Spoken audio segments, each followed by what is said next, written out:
Hello, welcome to another video. As you can tell from the title, today we are doing my April book haul, and it's actually not that big this month, so we should be able to get through this pretty quickly. Most of this is gifts, however, so to all of you who sent me presents, thank you so much. I always say it, and I always thank you in my vlogs as well.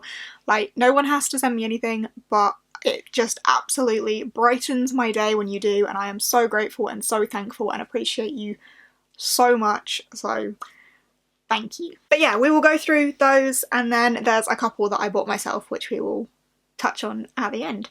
So let's kick this off. First up here we have Rage by Cora Carmack. This is the second book in the Stormheart series, the first one being Raw. Raw I got in a Fairy Loot box a long time ago and didn't think much of it at first, and then I read it and ended up really liking it for some reason. However, I see that it's quite tropey and potentially one of those stereotypical stories that I moan about a lot, saying like, oh, you know, princess has to reclaim her kingdom. It's a bit like that, but also a bit not like that. But the magic is really unique. The magic is all based on storms and storm hunters and hunting the heart of a storm in order to like obtain its power. The first one I ended up really enjoying. It is quite romancy, but that's because Cora Carmack is mainly a new adult romance writer, and I think that really does come through in this. It is quite romancy, but it didn't like make me gag. But I did read it a while ago. But this is the sequel to this. At one point it was one of my like really anticipated reads and I just never got around to picking it up, so I'm super grateful to have it now, but I will definitely need to reread Raw in order to read Rage. But this was a gift ever so kindly sent to me by Caitlin, so thank you very much, Caitlin, for sending this my way. Another gift that I also got from Caitlin, I'm unsure if this is the same Caitlin because it just says Caitlin, it doesn't have a surname on this one. So if it is the same Caitlin, Caitlin. If it's not the same Caitlin, thank you, Caitlin. But that is Evernight by Ross Mackenzie. This is a middle grade that sounds quite atmospheric. The Evernight has been unleashed. So our main character in this kind of scrapes by treasure hunting in the sewers from what I get from here, but there is a fear of witches and hag magic, and I think there is some sort of magic that's been let loose, and the Evernight has been unleashed, whatever that is. But there's adventure, mortal danger, and a man who casts no shadow. And on the back you can sort of see the shadow thing. It looks creepy. It looks really atmospheric, and there's witches and hag magic. I'm intrigued. It seems, you know, an atmospheric middle grade read. I am looking forward to this one, so thank you very much, Caitlin, for sending this my way. Next up, I have a couple of gifts from Nicola, who had a theme with her parcel, and that theme is Kieran Millward Hargrave.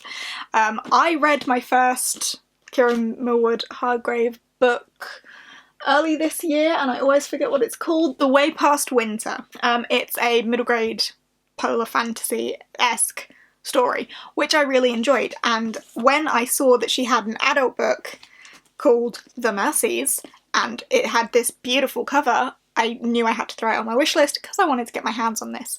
I don't know too much about the story surrounding this one, but I know there's like a land where all of the men have gone, and I think there's like some sort of angry sea god, I don't know, but it's like now an Isle of Women. Remote Norwegian island of Vardø is thrown into a reckless storm. The menfolk are wiped out in an instant, and Vardø is now a place of women. 18 months later, a sinister figure arrives. Oh, inspired by the real events of the Vardø storm and the 1621 witch trials. The Mercies is a story about how suspicion can twist its way through a community, and a love that may prove as dangerous as it is powerful. I am intrigued by this deeply, so thank you very much, Nicola, for sending this my way.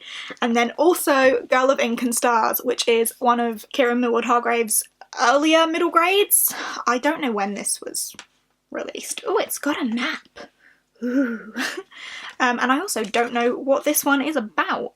Forbidden to leave her island, Isabella dreams of the faraway lands her father once mapped. When her best friend disappears, she's determined to be part of the search party. Guided by an ancient map and her knowledge of the stars, Isabella navigates the island's dangerous, forgotten territories. But beneath dry rivers and dead forests, a fiery myth is stirring from its sleep. I know this was really popular at a point. I think my mum might have read this actually, but I never owned it. So yeah, I'm happy to do so now. Thank you very much, Nicola, for the Kieran Millwood Hargrave care package. Next up, I got a gift from Molly. Thank you very much, Molly, and that is Ivy Aberdeen's Letter to the World. This is about a young girl who has a notebook full of all her sketches, and those sketches happen to be of girls holding hands, and her sketchbook is stolen, or lost. Stolen. And then the pages of this notebook with her drawings of the girls holding hands keep appearing in her locker. And I think she's given the option to open up about her identity before the person does and like own who she is, and Ivy thinks that this person delivering the sketches could potentially be a girl that she's developed a crush on. Not normally my thing, but it is the group book for Molly's readathon, which is Detectathon, happening in June, so she sent it my way as I will be participating in that, so thank you very much, Molly, for gifting me this one. Then I actually got a couple of gifts from my mum, which is so lovely. Obviously I haven't seen my mum in a long time with what's going on, haven't seen her in a while, but she did send me a couple of presents, and one of those is Everyday Angel by Victoria Schwab. This is the bind-up of the 3 books. It is New Beginnings, Second Chances, and Last Wishes. This story is about a guardian angel who I think has to look over these 3 girls' lives in order to earn her wings, but discovers that, you know, guiding these girls through friendships and family and all that isn't as easy as it seems. It doesn't seem like Schwab's normal sort of thing, and I know that it was written quite early by her. When was it written? Oh, apparently only 2014. Okay, I thought it was earlier than that, but yeah, one of Schwab's earlier books. I'm interested to see what I think because it doesn't sound necessarily as dark as Schwab normally is, but it's still Victoria Schwab, so I still want to read it, and I'm excited to do so. So thanks, Mum. And then my mum also gifted me The Wise and the Wicked by Rebecca Podos? I don't know how to pronounce that, I'm sorry. And this one has like those Slavic mythology, folklore vibes. I think these women used to live in Russia. They were forced to flee their Russian home, yeah. So our main character's been told stories her entire life about how the women in her family are powerful or once had some power, but I don't know how it comes to this point, but they're forced to flee and leave their home behind, but there's no use in them escaping because, like, you can't outrun it when you can't outrun your time or something.